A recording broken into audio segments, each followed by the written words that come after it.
Hey everyone, this is MindYOUNow, and today we're going to be talking about 5 tips to land a job with no experience using transferable skills.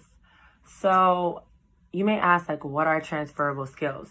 Well, literally exactly what it sounds like. Transferable skills are an ability or like any expertise that can be used for a variety of roles or different occupations.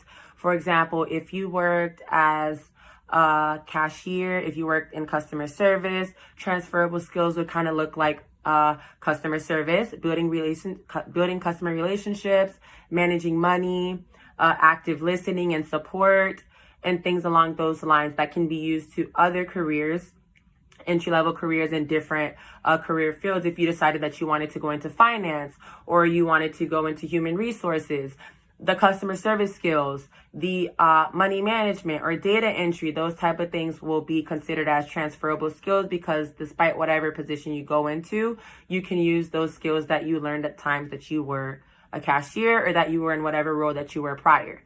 I have used transferable skills to get me into many different fields of work in regards to healthcare, in regards to human services, social services. I also work, in customer service. I did many types of jobs.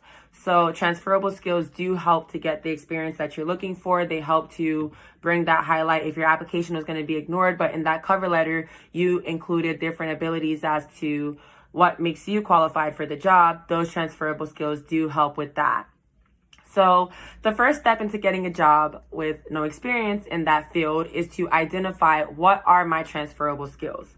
If you held a job before in the past, whether it's related or not related to the field that you currently want to be in, if you did an internship, a volunteer position, despite whatever field that it's in, the good first step would be for you to list the duties of that job.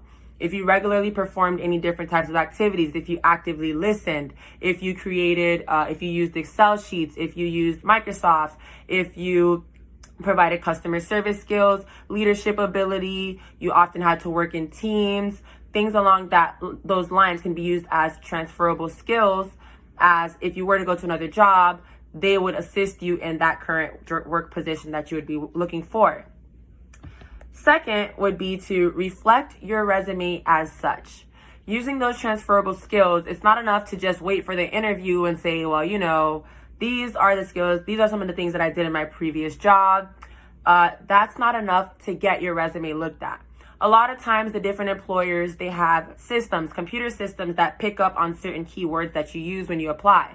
So for example, when you apply for that job, if they're looking for someone with, oftentimes you'll see like 3 to 5 years in customer service or 3 to 5 years experience in leadership abilities. And you say, well, I never held a leadership position in a company, but you held a leadership role in a school, or you held a leadership role in a nonprofit organization, or you managed, this and this.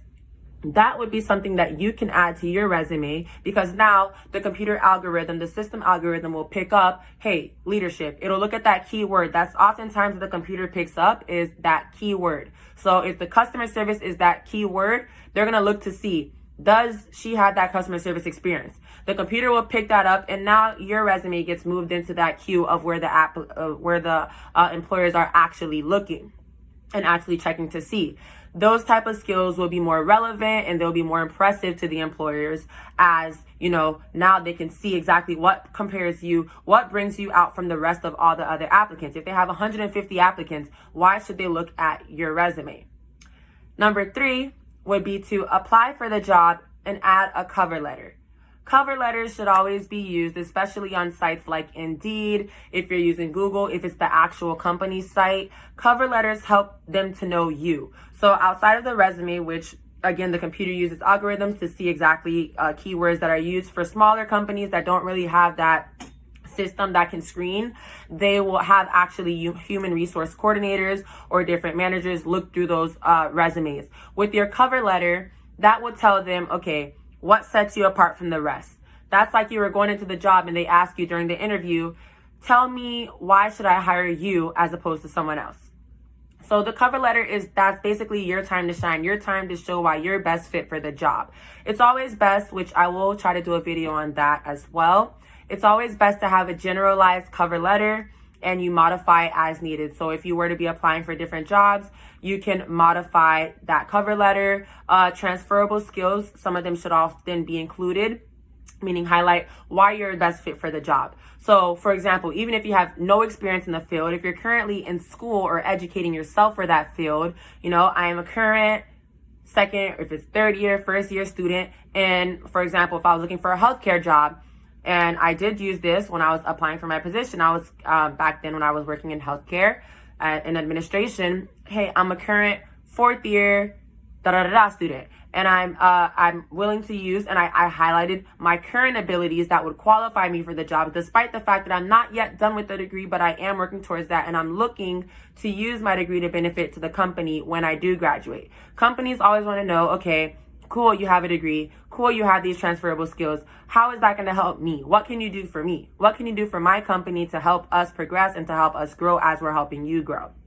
So it's always best to attach a cover letter, and that highlights your fit for the job specifically, why you should be chosen, why your resume should be looked at. Number 4 is confidence. Be confident and know your abilities. Don't let seeing, okay, you need this, you need that, you need this, disqualify you. Unless certain jobs, you'll see where it says, bachelor's degree preferred. You'll see the word preferred, required. Those are two different words. When it says required, that's something that, okay, if you apply for that job, and sometimes too, they'll say, if you do not have, please do not apply because they will not call you. But if it does say preferred, that means that if you don't have it, if you can show them something that they can work with, they'll be willing to, work out with you if you're someone that the company may find interest in, that they want to interview, that they want to know more about you. Even if you don't have what they're looking for specifically, you may have other things that will qualify you. You may have the ability, the desire, the hard work ethic that they're looking for, even if you don't yet have what they're looking for, or you just simply don't have it. So don't let the word preferred, that's something that I always say to everyone when they say, well, I can't apply for that because it says you have to have a bachelor's. I say, does it say bachelor's required or bachelor preferred? If something is preferred, they would like to see that, but it's not a limitation that's stopping you from applying. I always say too, after applying for those things, and if, for example, you were to not, get called, or they were to not select you, don't let that discourage you. Delete. Delete the email from your inbox. Keep trying, keep tweaking. If you go to the interviews, you send that the follow-up thank you, which I did discuss in my How to Ace Your Interview video. You'll send that thank you follow-up, and you just keep applying. Be persistent, be consistent, because you have the ability. Now it's just taking, and you making it to that interview alone shows that you have that ability. It's not you, it's just a matter of finding the right fit for you. And the opportunity that's for you will not pass you by. And last but not least, number 5 is to ace your interview. So when you get to the interview, now everything that you put on paper, it's time to show that in your attitude, in your character. Sometimes they're not looking for everything that you put on the paper. They're trying to find you as a human. So when you get there, be human, be you. Don't try to be someone you're not. Don't try to stick and put all these put up a facade, because then when you actually get employed, they're going to see you for who you really are. And employers have a thing, a 90-day period where you're at will, meaning that if they want, they can, let you go with basically no bad blood. So you don't want to, sell something that you're not. You don't want to overdo it. At the same time, be confident. Don't sit there when you get there. Now everything that was on your resume and, your customer service skills, all those things go out the door. And now you're sitting there like you're so quiet, you're so scared. Don't let that stop you. Be confident in your abilities. Identify your transferable skills. Reflect your resume to show those skills that you have, that skill set that you have. Apply and attach a cover letter. Confidence. Know your abilities. Know that you're able to do it. I mean, yeah, you know how to do it. You're here watching my video. And number 5, ace that interview. The only limitation that you have is yourself, and don't get discouraged applying. Don't get discouraged researching. As you go along, you'll make different changes that will tailor to you getting to where you need to be and doing what you need to do. I will continue to do videos. If there's a video that you'd like me to cover or something that you would like to see, let me know in the comments or email me below. And thank you for tuning in. See you in my next video.